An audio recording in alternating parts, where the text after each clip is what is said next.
Hello, everyone. Hello, hello, hello, hello.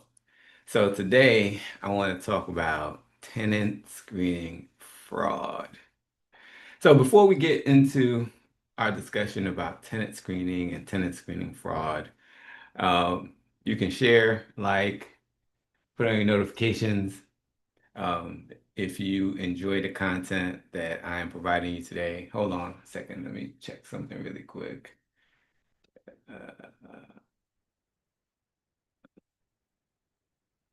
I think we're good. I think we're good. Give me one second. Give me one second. Just checking out what's happening. Okay. Yep. So share, like, and subscribe if you enjoy the content today. If you enjoyed the content that I've put out previously, share, like, and subscribe that as well. But today, what I want to talk to you all about is tenant screening fraud. Now, I tell people all the time, the best way to keep a bad tenant out is to not let them in the first place, right? And so it is very important that, landlords go through and they screen their tenants to make sure that they put the right tenants in the property. But, sometimes tenants are desperate, right? And so in this conversation, I want to hear from tenants and the things that you've done to get an application approved. So I used to date this girl one time, and she was trying to get into an apartment, right? And so she was trying to get into an apartment, and she didn't have, the background income and credit. All of that wasn't where it needed to be. Actually, her credit was not bad. Um, yeah, her credit wasn't bad. It was her income that was probably a challenge for her. And so she she had someone that she knew that can create fake fake W-2s, right? And so she would, contact this person, and they will put together a fake W-2, and then they will submit it. And it would get approved, right? Because, usually with rental properties, they want you to make three times the rent, right? And she didn't make three times the rent, so she got a fake W-2, and she was able to get the property. And, I see it all the time where rental rental renters, they try to find rental property owners who don't have a property manager, don't have a professional helping them because they feel like they can manipulate them and get them to agree to let them move into the property even if they don't have all of the criteria, right? And that is, it's like kind of like fishing, right? Like, I'm not sure if you guys know about, technology or the type of attacks that happen within the cyberspace, right? But phishing is one of those attacks where they try to get access to your systems by sending you fake emails that you click on because they prey on the human weakness, right? Being able to fool somebody. That is probably, I mean, they say, you know, there's 7 layers in the technology, I guess, stack, you can call it.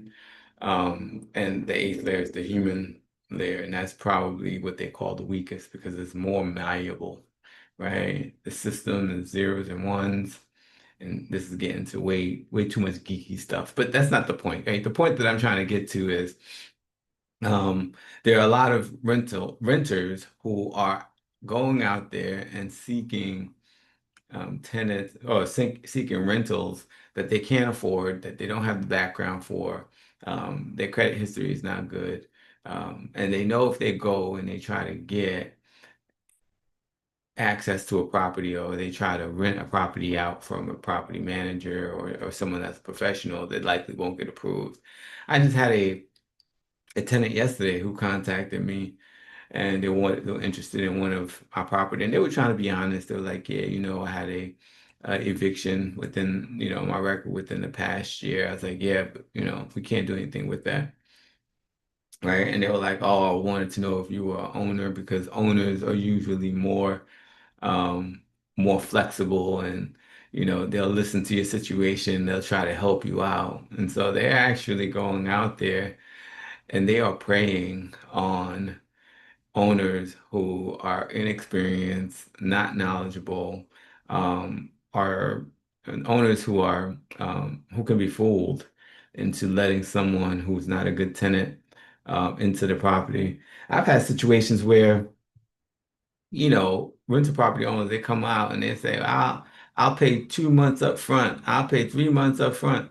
And whenever, I'm always skeptical whenever a tenant comes in and they're like, oh, I'll pay X amount up front, right? Some ridiculous number. And they may do that, right? But after they pay that ridiculous amount up front, they stop paying rent, and then you're stuck.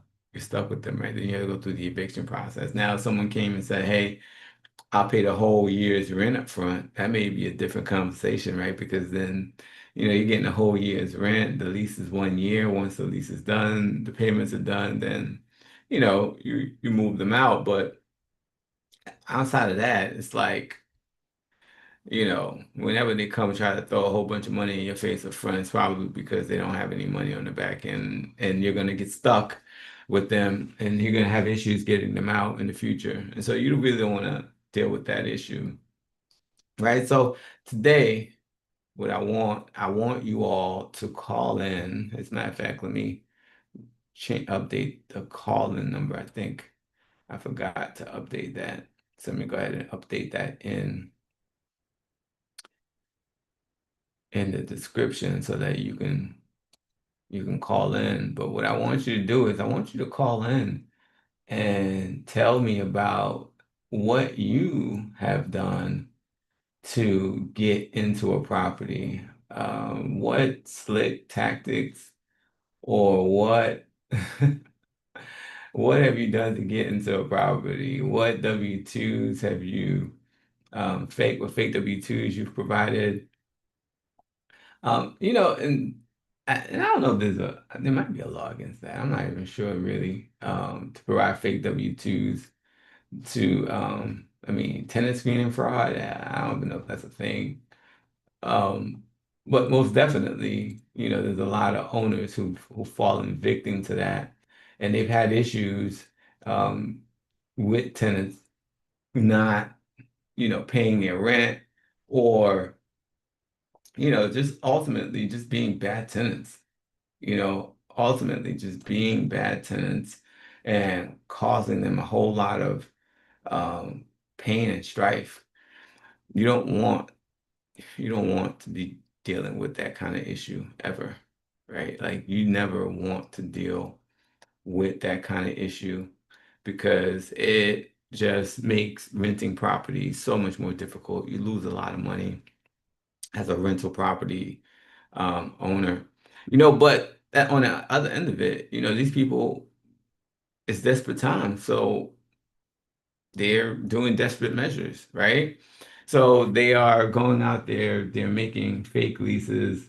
Well, yeah. So another thing that they do to get into properties, right? They have when you do the tenant screening and you ask for a reference, right? So I had a tenant one time where his reference was his family, right? Like his father and his mother, right? Like, your mother and your father would say anything for you, right? Like, that is not a good character reference. We can't accept that, right? I've had tenants come to me and tell me that they're making, $10,000 a month or some shit like that. And I'm like, okay, great. You're making $10,000 per month, but then you have an outstanding bill on your or a charge off on your credit for $600, right? That doesn't make sense to me, right? If you're making $10,000 a month and you have a if you have a bill that's maybe $100,000, $200,000, whatever, I get that, right? But if you have 600, like why are you not paying that $600 if you're making $10,000 a month, you know? And so those types of things, it's it just doesn't make sense, right? And so I'm always, and that's what you should always do as a rental property owner, right? Always try to make what they're telling you make sense. Don't go based on, how you feel, what your emotions are. Leave all of that out of it, because ultimately, emotions can get you in trouble in multiple ways, right? It gets you in trouble when you make decisions based on your emotions and you violate some rule or law when it comes to that tenant, right? You don't want to let them in because you have a bad feeling about them and the way they look, right? And you end up violating one of, I want to say seven deadly sins, but that's not what it is, right? But there are federal and state guidelines against discrimination, right? You still can't discriminate against sex, sexual origin, familiar status, race, so you can't, you can't you can't do those things, right? And sometimes people's feelings lead them to making those types of mistakes, and those types of mistakes can be very, very costly, right? So you do not want to go down that path. And then when it comes to um, when it comes to the tenants, right? If they know, if they get a whiff of, there's some type of discrimination, some tenants will come after you, right? So so you don't want to do that. You don't want to have that kind of dark cloud over your head. But what I will say is that you need some type of process. You need to be able to vet the tenants, because tenant screening fraud is a thing, right? They have a bunch of companies out there that try to help you with the tenant screening fraud, but there are some tenants out there that are just bad tenants. And there's some people that go through hard times, and they have situations. I've had people who don't have excellent credit, but they were all above board, and maybe their credit is a 550, 560, right? They had a good explanation for why that was. Their current income, I was able to verify it, and it was within um, it was within the rubric, or the amounts that we wanted, right? Typically, it's three times the rent. And so because of that, we were able to allow them to rent. And allowing them to rent wasn't a bad idea, right? Because they were able to pay their rent. They're good tenants. They stay for the duration of time, and then they left, right? And so it happens. It is not impossible to get a tenant that had issues previously, but then all those issues are resolved, right? Either they're all resolved, or they are able to meet your criteria, right? Or meet your compensating criteria, right? Because you have your standard, right? And then you have your people with that needed that have compensating controls, right? So you got to make sure that you're taking a look at all those things. And one of the things that people like to do is they try to get sneak people in, kind of, right? So I had a tenant, a prospect recently, right? So this prospect came in with him, his girl, his mother-in-law, their kids, or whatever the case may be, right? And so this guy's story was he he had to move because he was selling his house, or what have you. He was going through a situation, and now he, wants to live in this particular property. I'm like, all right, fine, cool, right? And I gave the guy a chance, right? I gave him a chance. I let him fill out the application, but when he filled out the application, he didn't even fill out the application with him. He filled out the application, he let his girlfriend fill out the application, which is fine. But for us, every adult that's going to be on a lease needs to be on the application. We need to vet everybody, right? And so he had one person on the application. I'm like, well, no, that's not the way it works. You need to have everybody on there, right? So he went back and, at the particular time, I had another prospect who had filled out an application, right? The owner was evaluating, I was evaluating, who would be the best candidate, right? And so he had to go update the application, updated, put everyone's information, and it came back that one of the people who was in the application had multiple evictions and things like that, which is not fatal, right? Because if two of the three people have great, or decent income background and, then it can balance itself out potentially, right? So it wasn't fatal that one person was, because typically what happens if you look at it, right? If someone comes to you with a bad background, meaning income credit is out of whack, right?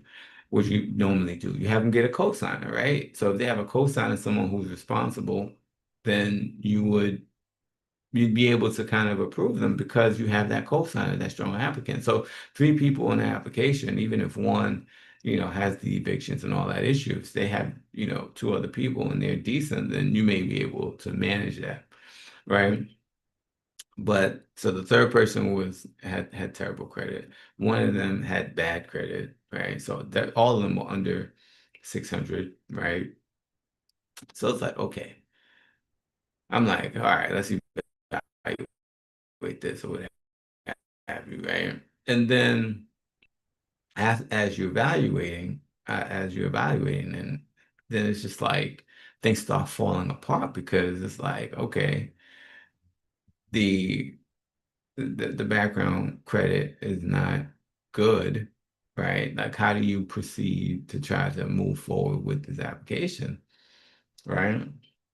And there was really no way to navigate it, right? And over time, it just felt like, yeah, they wanted to get into the property, but it wasn't one of those situations where there was enough to support approving the application, right? And it felt like the information that was coming in wasn't going to be accurate. It made like things were probably not where they needed to be.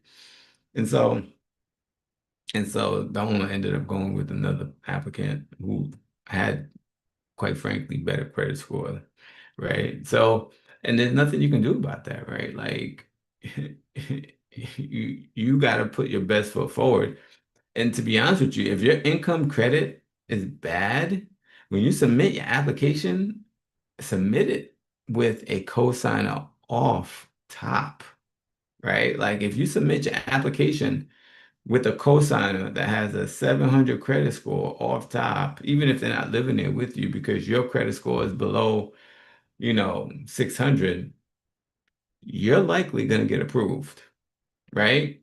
You are more than likely going to get approved if you already submit your application with a co-applicant. If co-applicant or a co-signer, right? If I have to come back to you and say, hey, your application is deficient in some way, or that you can't be approved based on what I see here, you're already behind the eight ball, right? But at that point, you probably have somebody else that can potentially, um, be taken up on that application. So we had somebody that's coming in to the chat potentially. This is my first caller. This is funny. This is interesting. I want to see how this ends up going. This is the first time that I have a caller coming in. So I'm gonna bring them on. I might not share their screen, might not show them on screen, but I'm gonna see what it is that we're gonna be talking about. Uh,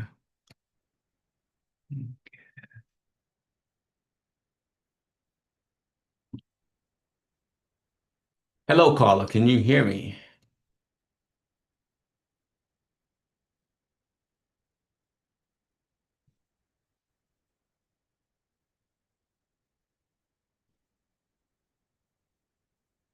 Hello, caller. Can you hear me? Let's see.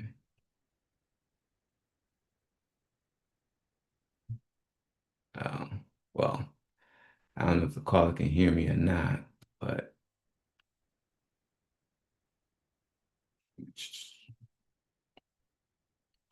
I gotta go see what's happening with this caller. And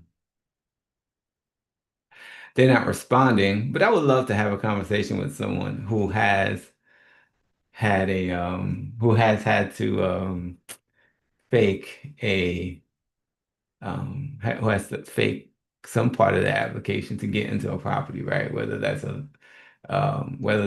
a fake application, fake W-2s, fake anything, really. I'd want to see what it is that they've done to get into a property. Let me see. Give me 1 second. I gotta chat with this participant.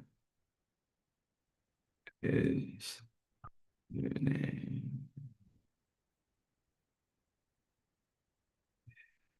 your question?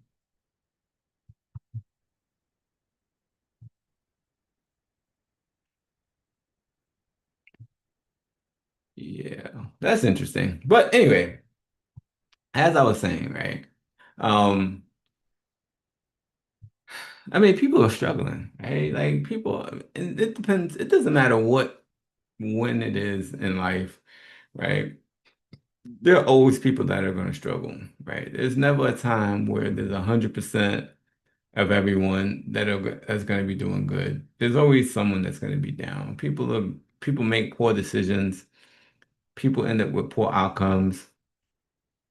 And then, they have to do stupid stuff. Well, not necessarily, but they have to do what they think they need to do to make it through and survive, right? And whether what they need to do is the right thing to do, and they say, hindsight is 2020. So you really never really know if what you're doing is gonna, succeed or fail until after you get the results, right? Sometimes if you have some good discernment, you have good people around you that's been through things before and they can give you some guidance, maybe at that point, you'll get better results, right? And sometimes testing things, right? But sometimes you don't have time to test things. But I'll tell you this, when it comes to rental properties and your application, if you are below a 600, if you're deficient in any one of those areas, if you're below 600, if you make less than three times the rent, those two things right there, you need a cosigner, right? Now, if you have other things in your background, like a bankruptcy, usually if it's beyond 7 years, you're good. But those things as well, you need to go get a cosigner, right? Now, interesting, right? Where do you find a cosigner, right? Is there someone that would allow you to leverage their credit to get an apartment? I mean, I have a very close friend, very, very, very, very, very close friend, right? Closest friend, for instance, with children. And he's one of those people, he's like, man, I don't let nobody use my credit. I don't care who you are, right? Like, I'm not co-signing for nothing. And I was like, man, damn, bro. I was like, not for nobody. He's like, nope. That's just my thing. You gotta respect that, right? Like he's just one of those people, like he does not co-sign for nobody but himself, right? Like, I'm not even sure if he'll co-sign for his wife.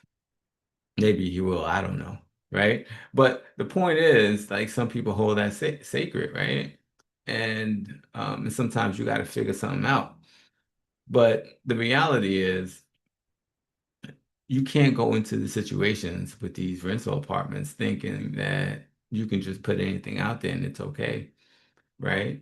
And when you have fake W-2s, and you don't have a good background and you don't make three times the rent, If you're dealing with a professional property manager, more than likely you're not going to be able to get into that property. So let me tell you exactly how you can get into a rental property if you have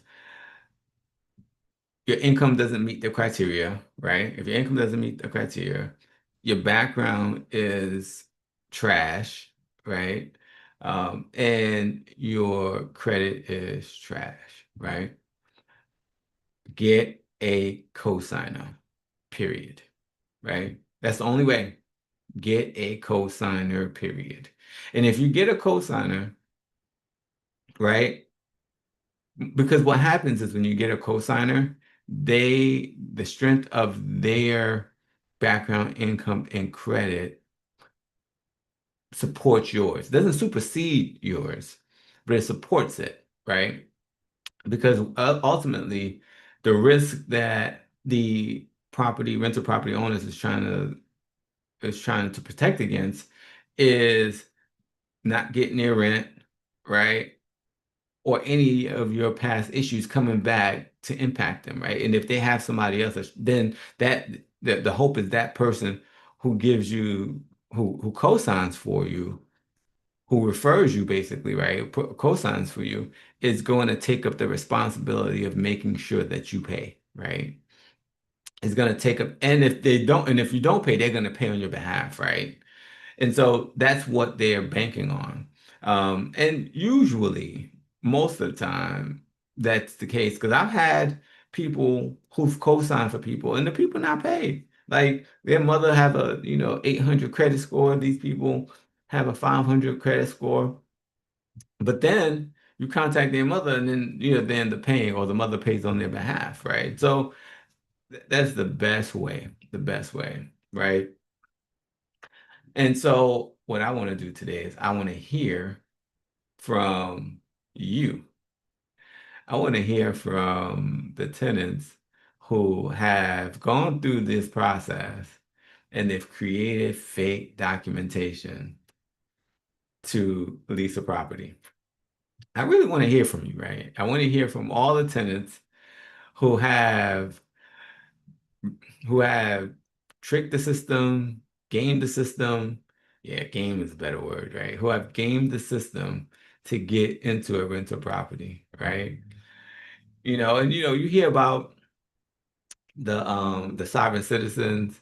Now they game the system in a higher level, right? I mean, they're not just faking documentation to get a lease agreement. They're actually faking documentation to take over whole properties as an ownership asset, right? Like that's on a different level. I just want to talk to the tenants. I want to hear what you've done in the past to get in a property, the documentations that you created. If you have created fake documentations to get into properties, I would love to hear it. I would love to talk to you about it. I would like to hear your experience and what led you down that path in the first place, right? Like, so there's a couple of things I want to know, right? One, what led you down that path that you needed to create a fake documentation to get into the property? Two, like, weren't you scared that like you're gonna get in trouble for creating and providing fake documentation to get approved for a rental property? Three, like, I don't want to say where's your family, man, because I mean you're probably an adult if you're submitting a lease, but like what's happening on that front? I mean, not to get personal in your business or anything like that, right? But like, what's happening there? Like, as yeah, I'd want to know those couple of things, right? Because things happen. During the 2008 crash, I took a hit, right? And that impacted my credit greatly, right? And then after that, after 2000, I had another issue that came up that crushed my like I personally in the past, I did have to file bankruptcy, right? And so filing a bankruptcy is not insurmountable. right? Like you can overcome that over time. Um, but it is one of those things that if it's on your record, particularly if it's within the past 7 years, it is something that definitely scares rental property owners off and property managers. I can tell you this though, if you have an active bankruptcy that is not discharged, you will not be approved. And the reason why you will not be approved if you have an active bankruptcy that's not discharged is because your debt, because it is a debt, right? When you sign a lease agreement and you agree to pay rent for a particular property, it is an encumbrance of some sort, right? It is a debt. And so at any point, if you stop paying, they can retroactively include that lease into, and then they won't get paid, right? They'll be the last ones to get paid, right? They have all the levels of creditors that get paid first. They won't be on that list, right? And so if you have an active bankruptcy, oh no, right? A discharge bankruptcy within 7 years, you're golden, right? If it's if it's a discharge bankruptcy, even if it's not within for 7 years, a discharge bankruptcy will not like it really depends on the landlord or the applicant or the whoever's making the decision, right? Whether it's a landlord or property manager, they would make that decision ultimately. But if you have a active bankruptcy, no mas. It's not gonna work. They're not gonna do it. Mm-mm. It's too much of a risk, right? And so even if you had a cosigner, right? An active bankruptcy is problematic. And so, when I think about it, right? Every adult over 18 has to be on the lease. Cool, fine, whatever, right? If you have an active bankruptcy and you are co-applicant, should the rental property owner or the property manager accept you? I wouldn't. And so where do you live, right? Because for a rental property, every adult, right, has to be on a lease. If every adult has to be on a lease and has to fill out an application, and that one applicant is problematic because they have an active bankruptcy, what do you do? The only thing you can do, to be honest with you, in that particular situation, right, is you have to have a family member that can afford to buy a house and let you live there. Because then, it's their house, they can do what they want. That's really the only way around it from my perspective, right? You may find some rental property owners that that would work with you potentially, right? Which is why prospective tenants with issues, they go out searching for self-managed landlords. The funny thing is, self-managed landlords are being targeted and they don't even know it, right? Because they know that the self-managed landlords are emotionally attached to their property. These self-managed landlords, they treat these properties like it's the prettiest girl that they've ever seen in their life. It's the best, it's like their children, it's the best thing since sliced bread. I'm like, listen, the first thing is you need to detach yourself from this property. I know it's your property. I know you love it, whatever. Detach yourself from it because that's what's going to get you in trouble. And then, so they have this emotional attachment to this property, right? And then you couple that with this sob story that you get from some prospective tenants, and they would tell you the sobbest of stories. I had a situation one time. And this was earlier on, years ago, right? So I had a prospective tenant that came in and wanted to rent a property, right? And and apparently they owned a business and they needed to move. right? But everything wasn't lining up quite where you wanted it to be per se, but they were probably just under where they needed to be in terms of credit. The income was okay because they own their own business. But- And then they had the stop story, right? Stop story. Oh, my mother just died, and like whenever, and I promise you, whenever someone comes with a sob story, I immediately call bullshit.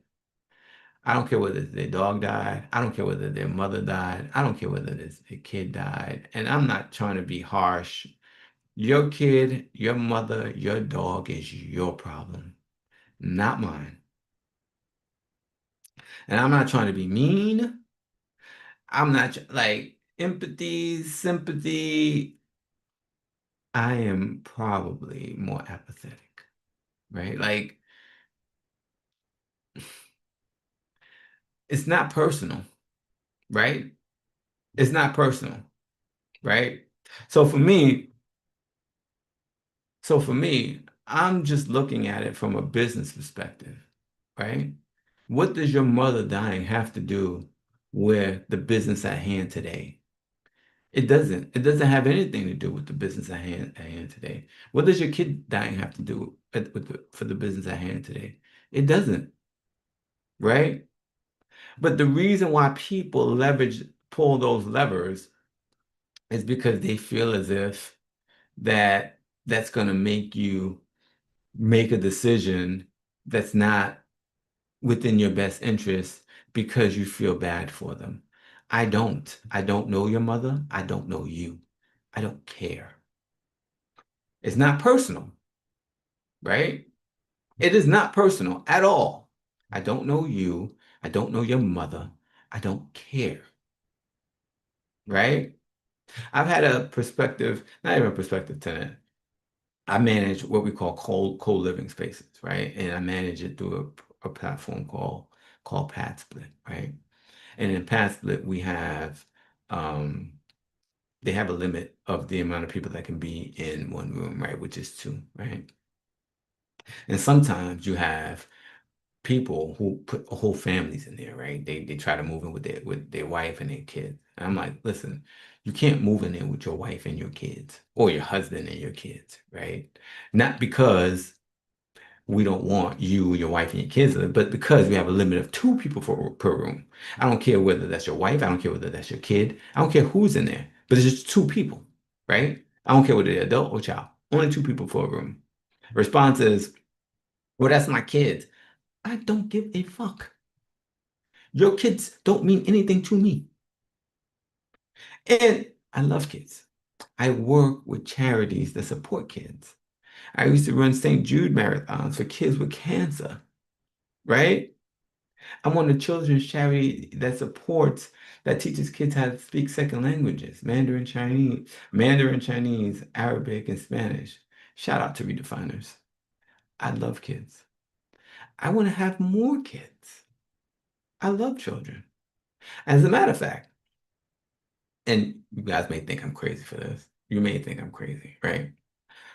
But I grew up in New York. And in New York, you have New Yorkers, right? And sometimes New Yorkers walk across the street like they own the goddamn street. That's just what we do, right? I've done it, I'm sure. That's just what we do. However, when a New Yorker is driving, though, if you try to walk like you made a steal, they're gonna make you prove it, right? They're not slowing down for you, right?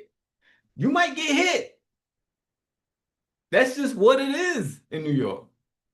I mean, I know in Florida they run people over too sometimes, right? But in New York, like they're like, all right, you want to play? Let's play.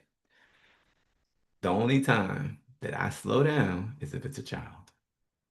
And if it's an adult with a child, I always show that respect.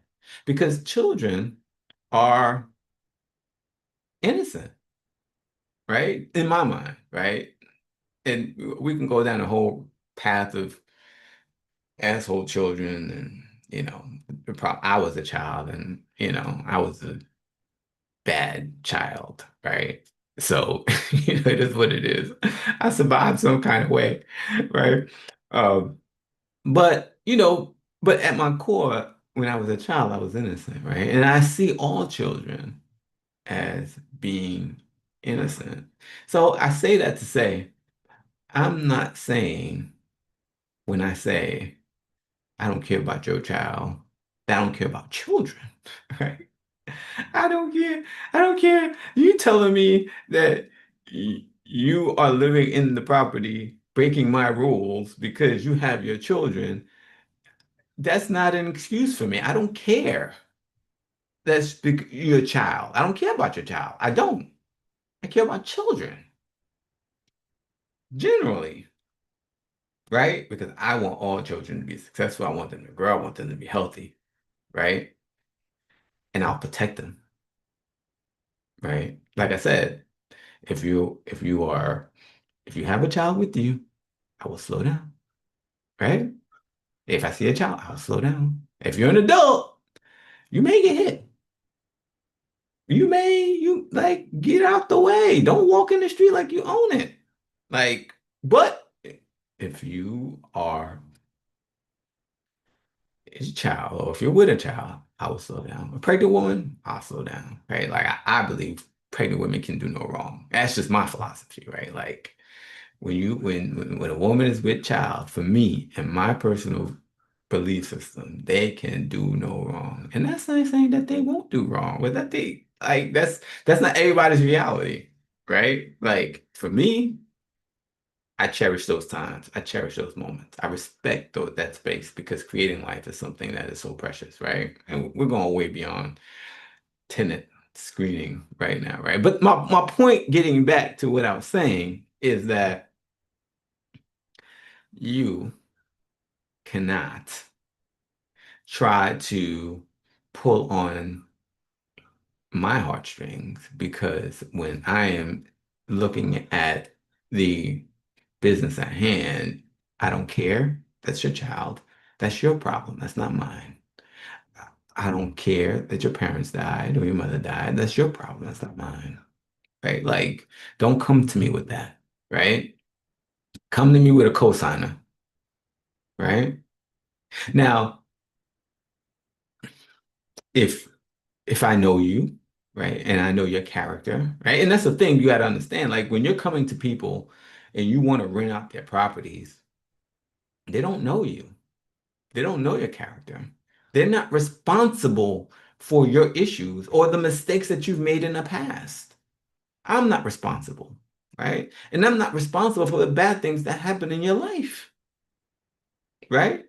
And you'll find that a lot of times rental property owners get themselves in trouble when they try to be empathetic, when they give people a chance, right? And so for me, I try to provide I try to provide, I don't want to say opportunities because that's the wrong word.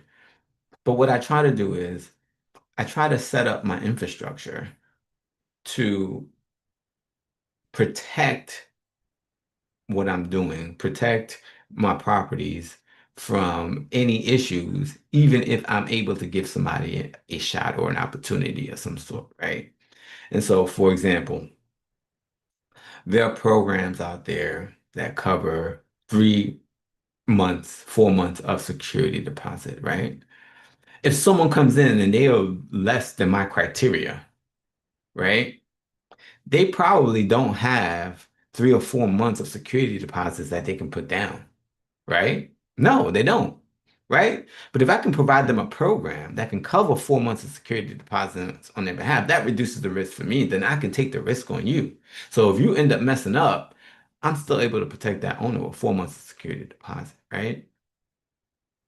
Those things I'm willing to do, right?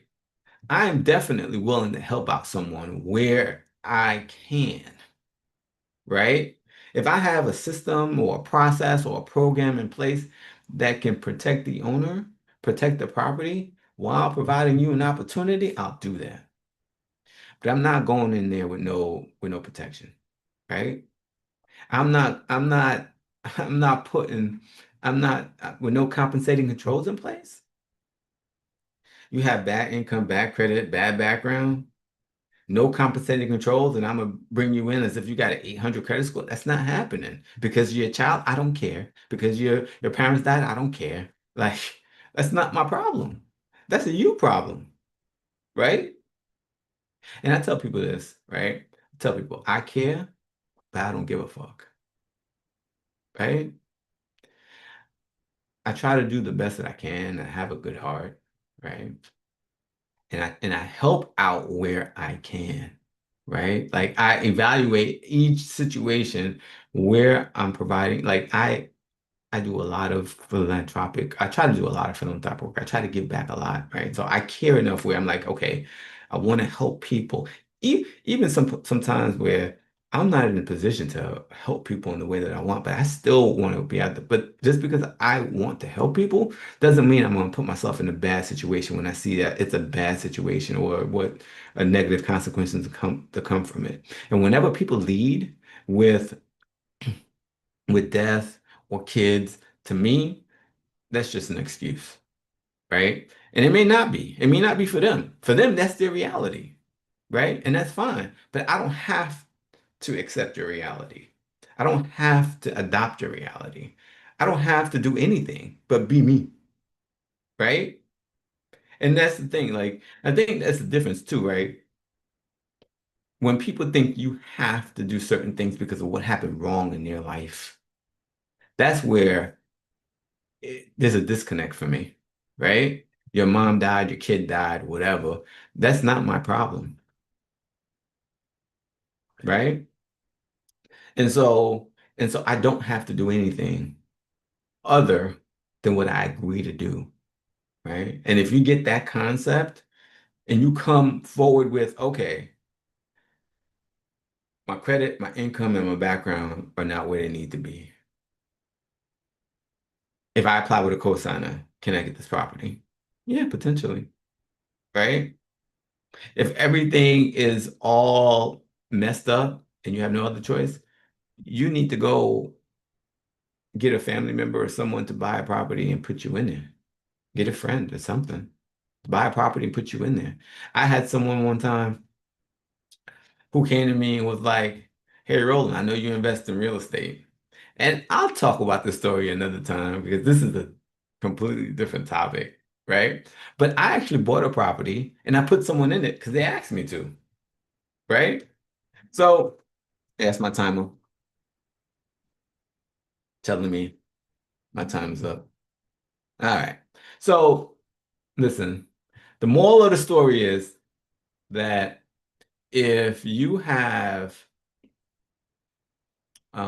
a bad background, income, credit, make sure you get a cosigner. If you have a bankruptcy that's active, you're not going to get anyone that's going to approve your application and no professional. So you're going to need to make sure that you keep those types of things in mind whenever you are considering getting a rental property. So cosign is the best way to kind of, mitigate those types of risks, mitigate those types of issues, and make your application stronger. Another way to do it is just to make sure your income, background, and credit are in good shape, and there are companies that can help you do that. Um, your credit, right? Your background, right? That's all part of the mix, right? If you have a criminal past or what have you, that's going to be challenging as well. So you may have to, start your own business and, buy a property, right? And so that's probably the only way you could get yourself out of that mix, right? But at the end of the day, the moral of the story is if you need a place to stay, make sure that you get your ducks in a row, background, income, and credit. If you don't have that, get a cosigner. If you have bankruptcy, as long as it's discharged, you may be able to get around it. Keep good people, that can help you in those types of situations. going to school, right? Going to a college dorm for a couple of years, right? If you're able to, sign up for college courses at a university of some sort and go to the dorm, they don't do any background income and credit checks when you go into the dorms, right? And so that's one way you can kind of, go there, go to school for a couple of years, build your credit, come out, you know. Now, going to school is expensive, right? But, I don't know if they have Pell Grants or FAFSA anymore, but, anyway. So I'm at the end of my time. I've been talking to you guys for over 15 minutes, rambling about this topic. I had one caller that came in, but they dropped. I didn't get a chance to bring them on. I would have loved to hear what they had to say. But I'm going to have my show every week. I might change the schedule depending on what is what gets me more traction and what whose people show up. The show is sponsored by PMI, JCM Realty Group. And so that's a great organization, great property management company if you're looking for property management services. Also, buy, rent, and profit education. Shout out to my guy Brian Chavez, who's the owner of that. I am a director of education for that platform as well. So those are the two sponsors for this podcast. And nothing that I say on this podcast should be a reflection of any other organizations that I mentioned. These are all my ideas. These are all my thoughts, and it doesn't reflect on them. Um, and so I just want to say that then it shouldn't reflect on them. This is just for entertainment and educational purposes only. It's not legal, financial, or professional advice. Also, within the description, um, you can cash at me a donation. You can also um, Zelle me. I believe there's Zelle on there. Um, you can also schedule a call if you need consultation for as a tenant. If you need consultation, Um, I can help prepare you to get into a rental, right? So I can pre-screen you, make sure that everything you need is in place so that when you do go get a rental, I'll tell you exactly what you need to do to get into your rental, right? Particularly if you don't have to do any guesswork, right? You do not have to do any guesswork. I will tell you exactly what you need to get into a property, right? So you don't have to go out there and fill out 5, 10, 15 applications, right? I can tell you exactly what you need to get into any property. And if you're a landlord, um, I provide consultation for landlords as well, and property managers, and I can provide you some great tools to screen the tenants. Not only screen the tenants, we have systems that go into the tenant's bank account to verify that the amount that they say they make is how much they're making to kind of alleviate or eliminate that issue with the W-2 fraud, right? So if you are a tenant, you can book a call. If you are a landlord or property manager, you can book a call. If you have properties that you just don't want to manage yourself or you think it'll be better off having a property manager manage it, there's a link on there for there as well. We do pre-screen. We don't work with everybody.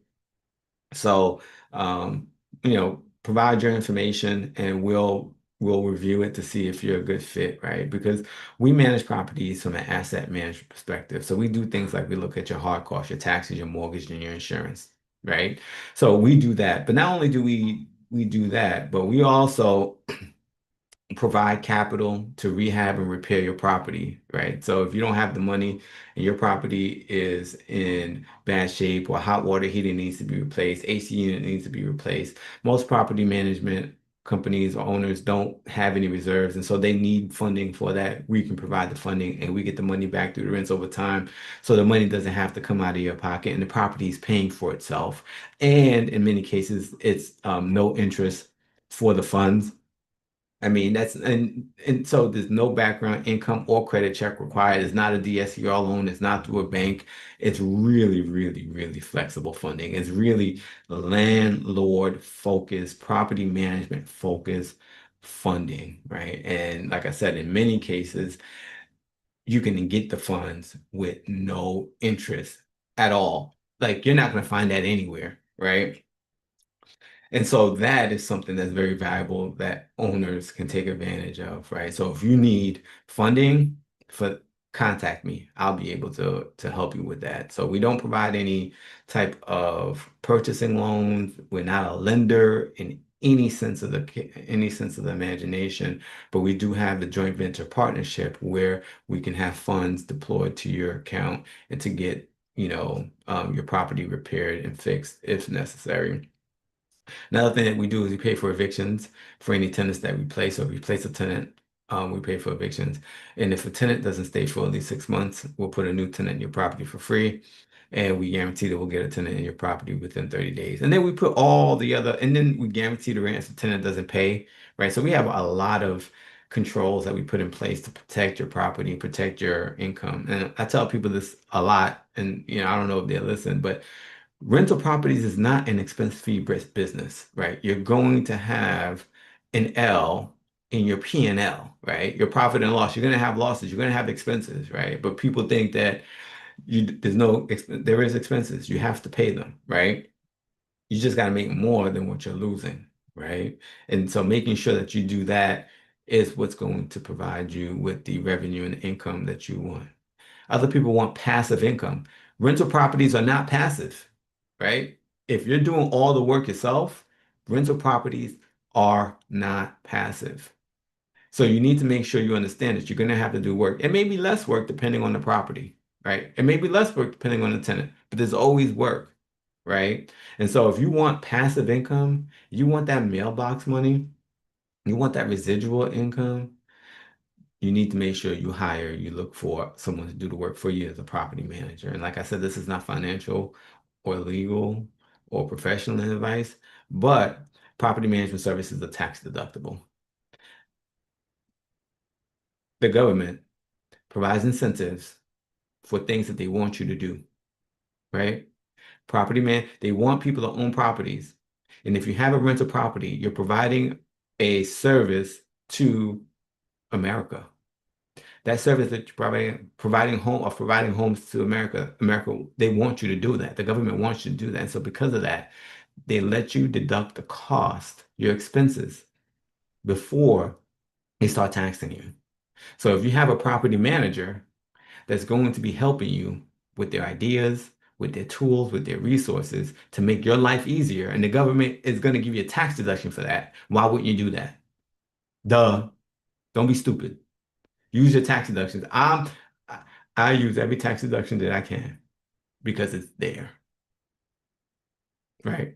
The smart, the smart real estate investors, they use the tax deductions. Donald Trump, I'm not a Republican or a Democrat, but I support the work that he's done in real estate. He's been very successful. Robert Kiyosaki. I mean, just name a few.